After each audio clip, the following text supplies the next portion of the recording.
What's up, Kryptonians? Today I'm going to be talking about a movie called Salem's Lot. Before I get started, if you haven't already, please like, share the video, or subscribe to the channel. Also, apologies, I was supposed to do this a couple of days ago, but I've kind of been procrastinating, and by procrastinating, I mean I had a few days off. I decided to play Gods of War Ragnarok, and so it's kind of been taking up most of my days, but whatever, we're here to get down to business. Let's talk about Salem's Lot. So Salem's Lot is a new supernatural horror movie directed by Gary Dauberman. This is an adaptation of a Stephen King novel of the same name that came out back in 1975. Oh, I haven't read the book, but I've heard great things about it. I have seen the original miniseries that came out in 1979. As far as I can remember, this is the first major screen or big feature film adaptation of the book. This film stars Lewis Pullman and Mackenzie Lee and Alfre Woodard and Bill...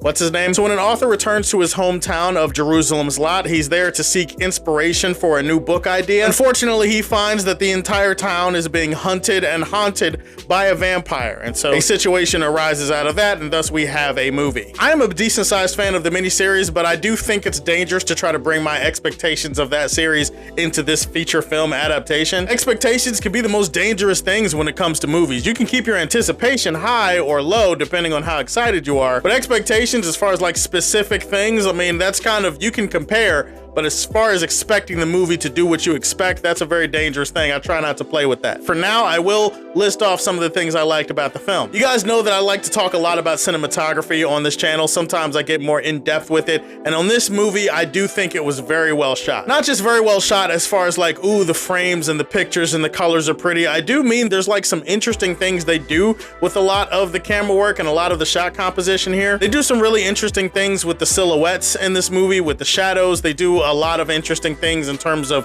wide takes or overhead shots. There's a lot of shots that are dark and creepy, and they're supposed to evoke that feeling, and then you're looking around, you're seeing vampires standing in places that they shouldn't be. I'll also say the movie is decently acted. I don't think anybody here is like, you know, getting a paycheck. I mean, obviously they're all getting paid.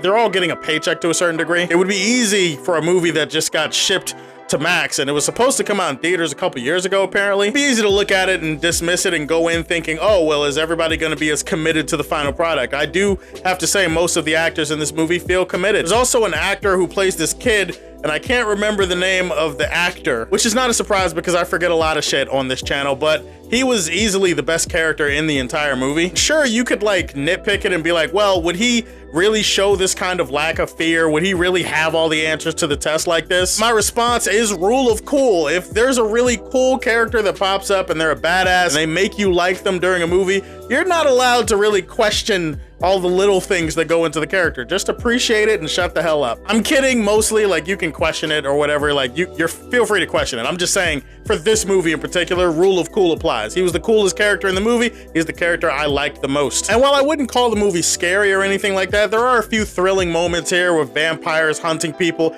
vampires standing and looking creepy on top of houses. There's one great shot of a vampire through a window that was like easily one of the best shots of the entire film. So all of that should set up for a pretty entertaining time, and even though it didn't come out in theaters, I do feel like if you're a fan of the source material, the book, or the original miniseries, I would say it's at least worth checking out, even if the opinions on it may vary. The most frustrating thing that I found while I was watching the movie is that the movie has no real character to it. When I say the movie has no real character to it, what I'm saying is that the movie does not care about the characters that are in this movie. They exist and they function within the story, I guess you could say. It's very thinly and poorly written when it comes to that aspect of the movie. There's not a lot of character development. A lot of characters have relationships and dynamics in this movie that you just don't care about. And because I don't feel as invested in the characters, I feel like most of the time I'm just here waiting for everybody to get eaten or killed. That's another area where the movie kind of drops the ball sometimes. I mean, yeah, there's a couple of kills, there's a couple of thrilling moments. It all leads up to a very anticlimactic third act. It just feels like the movie could have gone harder, could have gone further in some areas. Ultimately, I just feel like the biggest problem in the movie is that there's just a lack of stakes, emotionally or otherwise, because you don't give a shit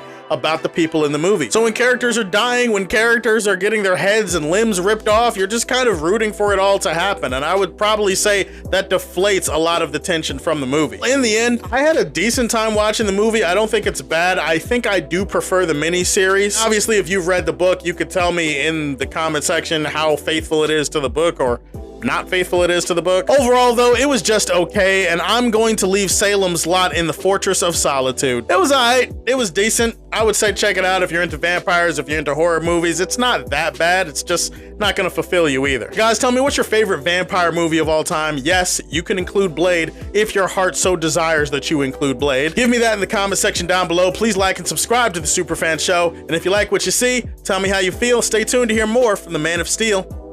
Peace.